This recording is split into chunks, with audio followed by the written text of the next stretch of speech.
Hey guys, it's Paradise, and more people need to know about the information from the developer interviews that we've recently had. Just when you thought they've revealed everything for TGS, with the Scarlet Forest gameplay, Congalala's return, and a ton of other monster gameplay reveals, we have found a lot of juicy information directly from the developers. It seems most players are skipping over these details, and we've gone through tons of articles from Japanese interviews, and here's all of the good stuff that you need to know. Bear in mind that some of this has been translated by different tools and different people, so for clarity, the exact quotes may not match up to what is being displayed. But the first thing on the list is something really interesting to know about how exactly clash attacks work. We know what the mechanic is, but we wanted to know what triggers the actual power struggle. For example, could every perfect guard have a chance of making it happen, or was it on a timer, or does it work similar to mounting or status effects?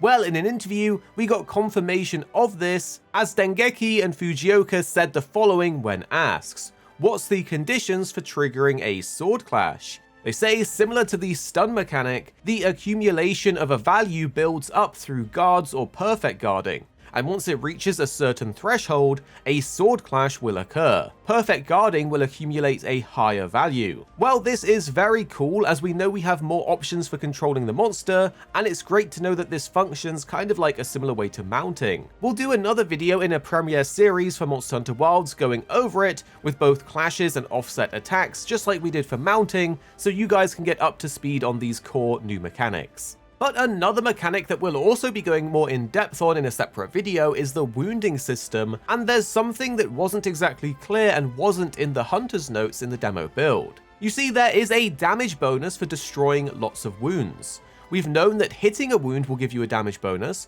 but Tokida explained a hidden system in the game, which is why for some demos we were seeing inconsistent damage numbers. The interviewer asked, if everyone uses the focus mode on a monster in multiplayer and attacks at the same time, can we destroy all of the wounds at once? Tokida says, as for the wounds, if you destroy a lot of them, you get a bonus called a wound destruction bonus, which increases the damage value itself. So you can choose to destroy the wound as soon as it appears, or you can save some wounds and destroy them all at once to get a big reward.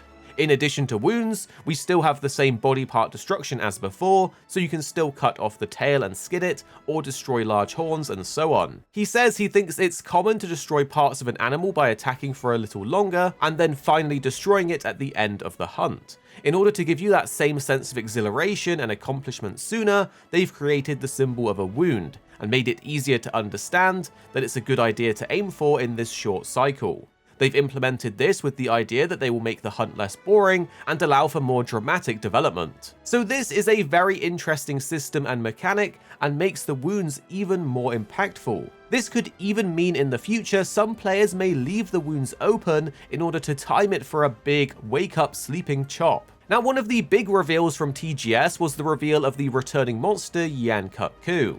In previous games, because it was an early monster, players used it to learn the ropes of the game. So in this interview, they were asked if it would be the same this time around. They said, "So, does this mean that new behaviors and actions have been added to Yanaku?"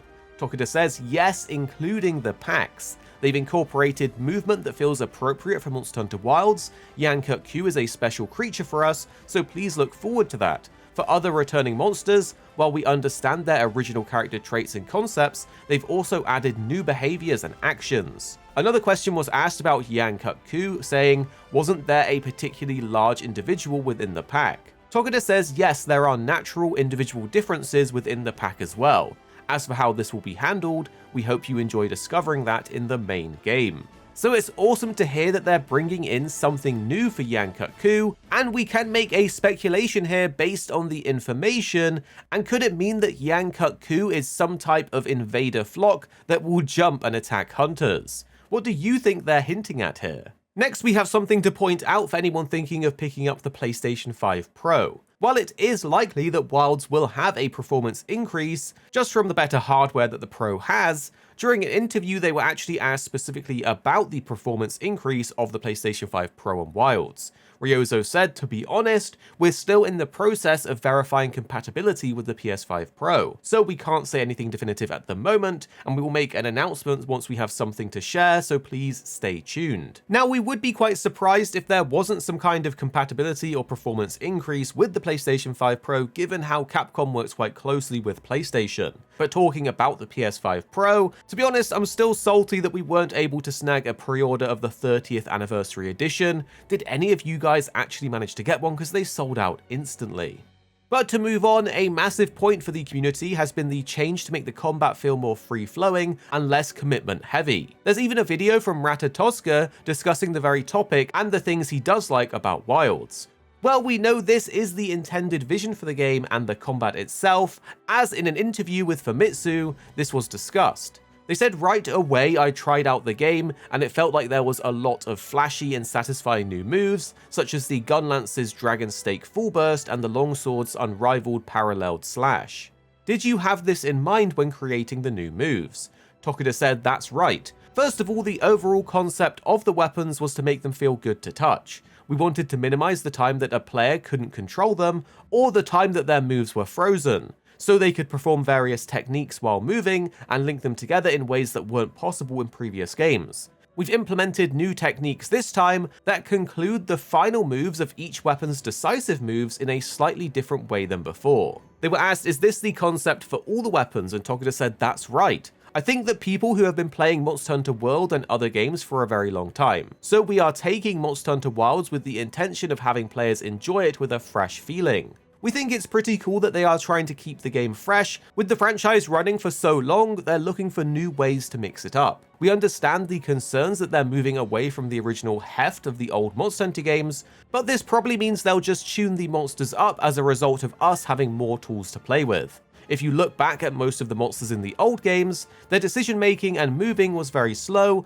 meaning that it worked with slower combat. But in the newer Monster Hunter combat, some of these strongest monsters are very free-flowing and quite fast to attack."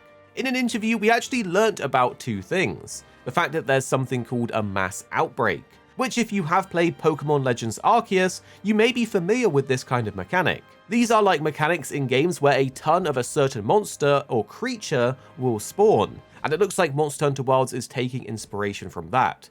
Mass outbreaks were a great way to farm shinies more easily in Pokemon, so maybe the increased spawn chance in Wilds will cause rare or certain special monsters within a species, like a subspecies or variant, to appear. You see, we already know there will be a strength indicated per monster even of the same type, with stronger monsters giving us more rewards. The other thing that we learnt about is the party link. This seems like an evolution of the squad system that will allow players to communicate even if you aren't on the same quest or objective at that moment. This is going to be very cool for multiplayer hunts. Let's go over exactly what they said in the interview. The question was, basically, can players communicate in the same way as previous series entries? Tokida says yes, that's correct, and to add to that, they've significantly increased the number of chat channels this time. We call it Party Link. While you're connected in the background, each player is free to play as they like. In short, 4 players are connected outside of the quest party, and they can communicate via voice chat or text chat.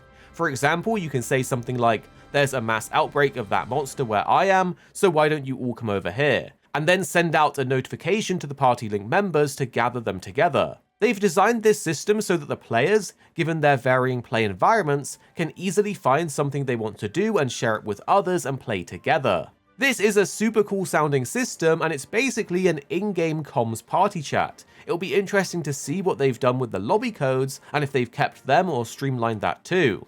We personally didn't mind the lobby code system too much, but we have seen a few newcomers complain about it. You see, the thing is, they're actually pretty good for streaming with viewers, as it allows us to just hand out the code for people to join on. So are any of you guys those lobby code lovers that would watch a stream and join on with the code?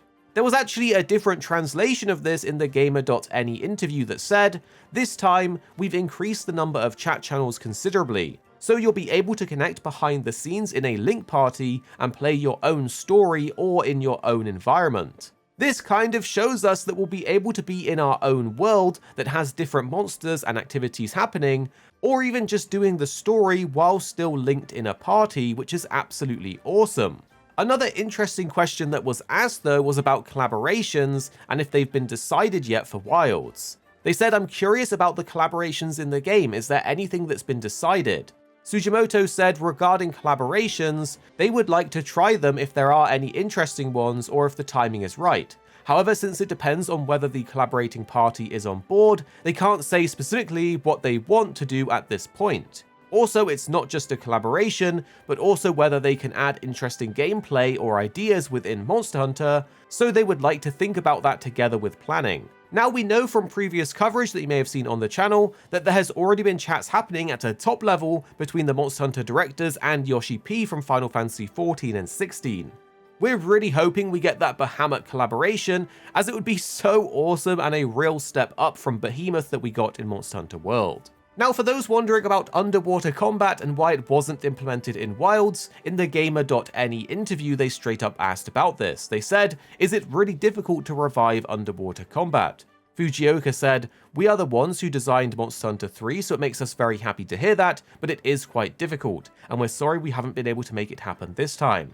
Now, while this will be a big deal for many players, we can 100% see them implementing underwater combat in a future title, as it has been mentioned in so many interviews and during a ton of live streams as well.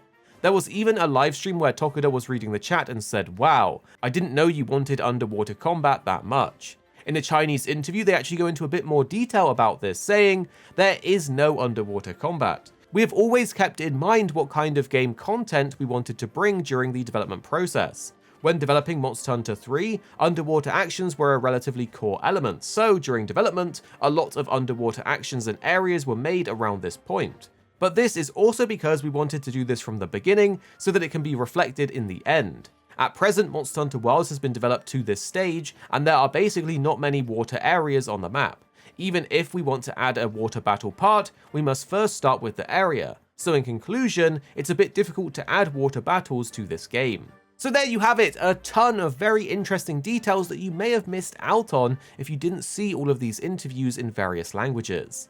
We hope you guys enjoyed this recap because it was a lot of information to go through and translate. So drop a like if you do enjoy our Monster Hunter videos and updates, and make sure you're subscribed below for even more Monster Hunter and videos on your favorite games coming very, very soon.